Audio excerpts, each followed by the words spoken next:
बात बहुत ही पुरानी है। जब एक नगर में एक बहुत ही अमीर सेठ रहा करता था। सेठ के पास सभी प्रकार की सुख सुविधाएं मौजूद थी, लेकिन कोई उसकी अपनी संतान नहीं थी। संतान न होने के कारण सेठ जी हमेशा दुखी और परेशान रहते थे। परंतु ईश्वर की ऐसी कृपा हुई कि शादी के कई सालों बाद उन्हें पता चला कि उनकी पत्नी गर्भवती है। ये खुशखबरी सुनकर सेठ और सेठानी दोनों ही प्रसन्न थे। निश्चित समय पर सेठानी ने एक बड़े ही सुंदर पुत्र को जन्म दिया। सेठ सेठानी दोनों ही बेटे के जन्म पर बहुत ही प्रसन्न थे। सेठ ने इस खुशी के मौके पर पूरे गांव को दावत दी। समय बीतने के साथ साथ सेठ जी का बेटा बड़ा होने लगा। सेठ जी चाहते थे कि उनका बेटा शिक्षा ग्रहण करे और एक अच्छा इंसान बने। इसीलिए उन्होंने अपने बेटे को गुरुकुल में शिक्षा ग्रहण करने के लिए भेज दिया। बेटा गुरुकुल में शिक्षा ग्रहण कर रहा था और इधर सेठ जी अपने व्यापार को बढ़ाने में लगे थे। किंतु भाग्य को कुछ और ही मंजूर था। एक दिन की बात है, सेठ सेठानी नाव पर बैठकर नदी पार कर रहे थे, तो नाव की दुर्घटना हो जाने से दोनों की मृत्यु हो गई। दूसरी तरफ जब गुरुकुल में पढ़ रहे उनके बेटे को ये समाचार मिला तो वह बहुत ही दुखी हुआ।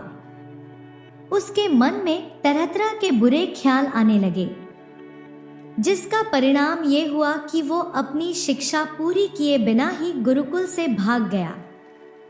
परंतु वह भागकर अपने घर वापस नहीं गया। वो जंगलों में भटकता रहा और जंगल के फल इत्यादि खाकर अपना जीवन निर्वाह करने लगा। समय बीतने के साथ साथ उसने जंगल में ही अपनी एक कुटिया बना ली। उसके मन में अब वैराग्य की भावना इतनी प्रबल हो चुकी थी कि उसे अब बाहरी दुनिया से कोई लगाव नहीं था। जंगल में रहकर वो ईश्वर का भोजन करता। धीरे धीरे आसपास के गांव के लोगों में ये बात फैल गई कि नजदीक के ही जंगल में एक बहुत ही तेजस्वी और ओजस्वी साधु रहते हैं, जो ईश्वर का भोजन करते हैं। ये सुनकर लोग उनके दर्शन करने आने लगे और साथ ही वो साधु महाराज को फल अनाज यहाँ तक कि सोने की अशर्फियां भी भेंट स्वरूप दे जाते थे। लेकिन साधु केवल उतने ही फल और अनाज रखता जितना कि उनका पेट भरने के लिए काफी होता। बाकी अनाज और फल वो गरीबों को बांट देता। और जहां तक बात है सोने की अशर्फियों की, साधु ने कभी उनका हाथ तक नहीं लगाया। देखते ही देखते साधु की कुटिया के बाहर अनाज, फल और अशर्फियों के ढेर लगने शुरू हो गए। लोगों की श्रद्धा साधु महाराज में बढ़ती ही जा रही थी। साधु अपने यहाँ पर आने वाले लोगों को उपदेश देते, उन्हें ईश्वर की राह पर चलने के लिए प्रेरित करते हैं। साधु का संयम और वैराग्य देखकर लोगों की श्रद्धा उनके प्रति और भी बढ़ती जाती। एक दिन वो भी आ गया जब साधु महाराज की ख्याति नगर के राजा तक जा पहुंची। राजा को पता चला कि नजदीक के ही जंगल में एक बहुत ही सिद्ध और पहुंचे हुए साधु महात्मा रहते हैं, जो अशर्फियों को हाथ तक नहीं लगाते। राजा ने फैसला किया कि वो साधु महाराज के दर्शन के लिए जाएंगे। फिर एक दिन राजा साधु महाराज की कुटिया में जा पहुंचे। साधु महाराज का तेजस्वी और ओजस्वी चेहरा देखकर राजा बहुत ही प्रभावित हुए। जंगल के शांत वातावरण में उन्हें भी बहुत ही शांति मिली। इसके बाद राजा अक्सर साधु महाराज की कुटिया में आने लगे। राजा भी साधु महाराज के लिए फल, अनाज इत्यादि लाते रहते। साधु महाराज राजा को धर्म और न्याय का उपदेश देते। एक दिन राजा के मन में ये विचार आया कि साधु महाराज जंगल में रहते हैं। वैसे तो जंगल में सब कुछ ठीक है, परंतु जंगल में उन्हें जंगली जानवरों का भय रहता होगा। इसके अलावा भी उन्हें कई तरह की असुविधा होती होगी। क्यों ना हम साधु महाराज को अपने महल में ही जगह दे दें। राजमहल में उनके लिए एक भवन का निर्माण करवा दें, जिससे कि हमें भी जंगल में नहीं जाना पड़ेगा और साधु महाराज भी कई तरह की दिक्कतों से बच जाएंगे। राजा अगले दिन जब साधु के दर्शन करने के लिए गए तो उन्होंने साधु महाराज से प्रार्थना की, साधु महाराज, मेरी आपसे प्रार्थना है कि आप मेरे महल में चलकर अपना स्थान ग्रहण कीजिए। मैं महल में आपके लिए एक अलग भवन का निर्माण करवाऊंगा, जहां पर आपके लिए सभी सुख सुविधा उपलब्ध होगी। कृपया करके मेरी प्रार्थना स्वीकार कर लीजिए। साधु ने कहा, राजन, मैं एक तपस्वी और वैरागी हूं। मुझे संसार के सुख और सुविधाओं का कोई लोभ नहीं है। मैं यहीं पर रहकर फल फूल खाकर ही गुजारा करता हूं, इसीलिए मुझे क्षमा कर दीजिए। मैं आपकी विनती स्वीकार नहीं कर सकता। उस दिन तो राजा वहां से चला गया, परंतु उसके बाद वो अक्सर साधु से अपने महल में आकर रहने के लिए कहता रहता। एक दिन राजा ने साधु से फिर से कहा, महाराज, अगर आप मेरे महल में नहीं रहना चाहते तो मेरी प्रार्थना है कि आप मेरे महल के बाहर बने हुए बगीचे में अपना डेरा डालिए। वहां रहकर भी आप प्रभु की भक्ति कर सकते हैं। कृपया इस पर इनकार मत कीजिए। आखिरकार साधु महाराज राजा की बात मान ही गया और वह महल के बाहर बने हुए बगीचे में जाकर रहने लगे। वहीं पर उसने अपने लिए एक कुटिया भी बना ली। अब तो राजा प्रतिदिन साधु के दर्शन के लिए आने लगे। वे महल के बाहर बने हुए बगीचे में साधु से मिलने आते, उनसे उपदेश प्राप्त करते। राजा ने अपने महल के एक नौकर को खास तौर पर साधु की सेवा में नियुक्त किया। उसका काम था कि वो साधु महाराज के लिए भोजन की व्यवस्था करे। महल के बगीचे में आने के बाद भी साधु महाराज से मिलने आने वाले लोगों पर कोई रोक टोक नहीं थी। नगर के लोग अभी भी साधु महाराज से मिलने के लिए आया करते थे, उनका उपदेश सुनते। धीरे धीरे कुछ समय बिता साधु महाराज का मन अब इस बगीचे में लग गया था। साधु महाराज की सेवा में लगाया हुआ नौकर उन्हें सही समय पर भोजन दे जाता। एक दिन की बात है, साधु महाराज की सेवा में जो नौकर लगा हुआ था वो एक जरूरी काम से छुट्टी लेकर अपने गांव चला गया। तब राजा ने रानी से कहा कि रानी जी, साधु महाराज की सेवा में जो नौकर लगा था वो तो छुट्टी पर गया है और मुझे भी राज्य के जरूरी काम से कुछ दिनों के लिए दूसरे राज्य में जाना है। इसीलिए साधु महाराज के भोजन की व्यवस्था आपको ही करनी होगी, क्योंकि मैं आपके सिवा किसी और पर विश्वास नहीं कर सकता। आप स्वयं अपने हाथों से भोजन बनाकर साधु महाराज की कुटिया में पहुंचवा दीजिएगा। रानी ने कहा, ठीक है महाराज, आपकी आज्ञा का पालन किया जाएगा। इसके बाद राजा कुछ दिनों के लिए महल से चला गया। रानी प्रतिदिन अपने हाथों से भोजन बनाती और साधु की कुटिया में भिजवा देती। एक दिन भोजन के समय रानी ने भोजन तो तैयार किया, परंतु साधु की कुटिया में भोजन को भिजवाना भूल गई। इधर साधु महाराज भूख से व्याकुल हो उठे। उन्होंने फैसला किया कि वह स्वयं महल में जाकर भोजन लेकर आएंगे। ये सोचकर वह राजमहल में दाखिल हुए। जब वह महल में पहुंचे और उन्होंने महारानी को देखा तो रानी की सुंदरता देखकर साधु महाराज मंत्र मुक्त हो गए। आज तक उन्होंने कई स्त्रियां देखी थी, परंतु रानी जैसी परम सुंदरी उन्होंने कभी नहीं देखी थी। रानी की सुंदरता देखकर साधु महाराज के मन में रानी को पाने की इच्छा उठने लगी। वे उस समय तो कुछ ना बोले और चुपचाप भोजन लेकर वापस अपनी कुटिया में आ गए। अपनी कुटिया में आकर उन्होंने भोजन नहीं किया और ऐसे ही सो गए। उन्हें ऐसा महसूस होने लगा कि वो रानी से प्रेम करने लगे हैं और इस प्रेम में वह खाना पीना तक भूल गए। 2-4 दिन के बाद जब राजा महल में वापस आया तो उन्हें पता लगा कि साधु महाराज ने पिछले कई दिनों से भोजन त्याग दिया है। ये सुनकर राजा को बहुत ही दुख हुआ। वह सीधा साधु महाराज से मिलने पहुंचा।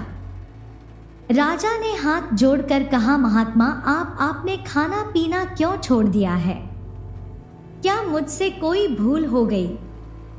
तब साधु ने राजा को सच्चाई बताते हुए कहा, महाराज, मैं रानी से प्रेम करने लगा हूं और उन्हें पाना चाहता हूं। ये सुनकर एक बार तो राजा का मन चाहा कि वो तलवार से इस साधु की गर्दन उड़ा देगा, परंतु अगले ही क्षण उनके मन में विचार आया कि ऐसा करने से उन्हें ब्रह्मा हत्या का पाप लगेगा और दूसरे इन साधु महाराज की ख्याति पूरे नगर में फैली हुई है, सो उनकी हत्या करने से लोग मेरे विरुद्ध हो जाएंगे। ये सोचकर राजा ने अपने क्रोध पर काबू किया और कहने लगा, साधु महाराज, इस समय आप कामनाओं और भावनाओं के वेश में हैं। इसीलिए मेरी प्रार्थना है कि आप ठंडे दिमाग से सोच विचार कीजिए कि जो आप कह रहे हैं वो सही है या नहीं। इसीलिए मैं अभी यहां से जा रहा हूं। 2 दिन बाद मैं फिर आकर आपसे मिलूंगा। ये कहकर महाराज वहां से चले गए। राजा ने साधु से ये बात कह तो दी, परंतु अंदर ही अंदर वो बहुत ही परेशान था और क्रोधित भी। महल में वापस आने पर जब रानी ने राजा का चेहरा देखा तो वो समझ गई कि राजा किसी बात को लेकर बहुत ही परेशान है। वो कहने लगी, महाराज, मैं देख रही हूं कि आज साधु महाराज की कुटिया से वापस आकर आपका मन शांत नहीं है, बल्कि आप परेशान दिखाई देते हैं। इसका क्या कारण है, मुझे बताइए। राजा ने महारानी को सारी बात बता दी कि किस प्रकार जब साधु रानी से खाना लेने के लिए महल में आया तो वह रानी के रूप को देखकर रानी पर मोहित हो चुका है। ये सुनकर रानी को भी बहुत ही आश्चर्य हुआ कि ऐसा तपस्वी साधु किस प्रकार संसार की माया में फंस सकता है। परंतु कुछ सोचने के बाद उसने राजा से कहा कि महाराज, क्या आपने इस समस्या का कोई हल ढूंढा है? महाराज बोले, रानी, मेरी समझ में कुछ नहीं आ रहा। मैं साधु को मार नहीं सकता और इस महल से निकाल भी नहीं सकता, क्योंकि इससे जनता में विद्रोह की संभावना है। मेरी प्रजा इस साधु को बहुत मानती है। मुझे तो कुछ भी समझ में नहीं आ रहा कि मैं क्या करूं। तब रानी ने कहा, महाराज, मेरे पास इस समस्या का एक हल है, परंतु उसके लिए आपको मुझ पर पूरा विश्वास रखना होगा और मेरी इस योजना के अनुसार मेरा पतिव्रत धर्म भी नहीं टूटेगा और साधु महाराज भी सही रास्ते पर आ जाएंगे। राजा ने कहा, रानी, अगर ऐसा हो सकता है तो हम तुम्हारे बहुत ही आभारी रहेंगे। जहां तक तुम पर विश्वास करने की बात है, हमें तुम पर अपने से भी ज्यादा विश्वास है। तुम बताओ कि करना क्या होगा। तब रानी ने अपनी सारी योजना राजा को बताई।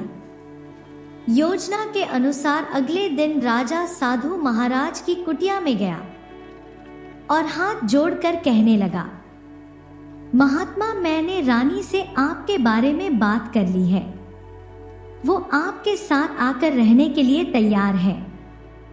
परंतु उनकी एक शर्त है कि 1 सप्ताह तक आप रानी को स्पर्श तक नहीं कर सकते। वो 1 सप्ताह तक आपके पास रहेगी और उसके बाद ही रानी पर आपका कोई अधिकार होगा। इस 1 सप्ताह में आप रानी को छुएंगे तक नहीं। साधु महाराज की आंखों में चमक आ गई। उन्होंने बिना एक क्षण गवाए हामी भरते हुए कहा, मुझे रानी की सारी शर्तें मंजूर है। वो 1 सप्ताह तक मेरे पास आकर रहे। मैं उन्हें स्पर्श भी नहीं करूंगा। इसके पश्चात राजा वापस रानी के पास गया और उसे सारी बात बता दी। अगले दिन रानी बगीचे में बनी हुई साधु की कुटिया में आ गई। रानी को अपने सामने देखकर साधु महाराज मन ही मन में बहुत प्रसन्न थे। एक दिन बीतने के बाद रानी ने साधु महाराज से कहा, साधु महाराज, मैं आपके पास रहने तो आ गई हूं और आपको मेरी शर्त भी मालूम है, परंतु परेशानी यह है कि मुझे कुटिया में रहने की आदत नहीं है। इसीलिए आपको मेरे लिए एक अच्छे से भवन की व्यवस्था करनी होगी। बताइए, आप ये कर सकते हैं? साधु महाराज ने कहा, अवश्य। और फिर साधु राजा के पास गया और राजा से एक भवन की व्यवस्था करने के लिए कहने लगा।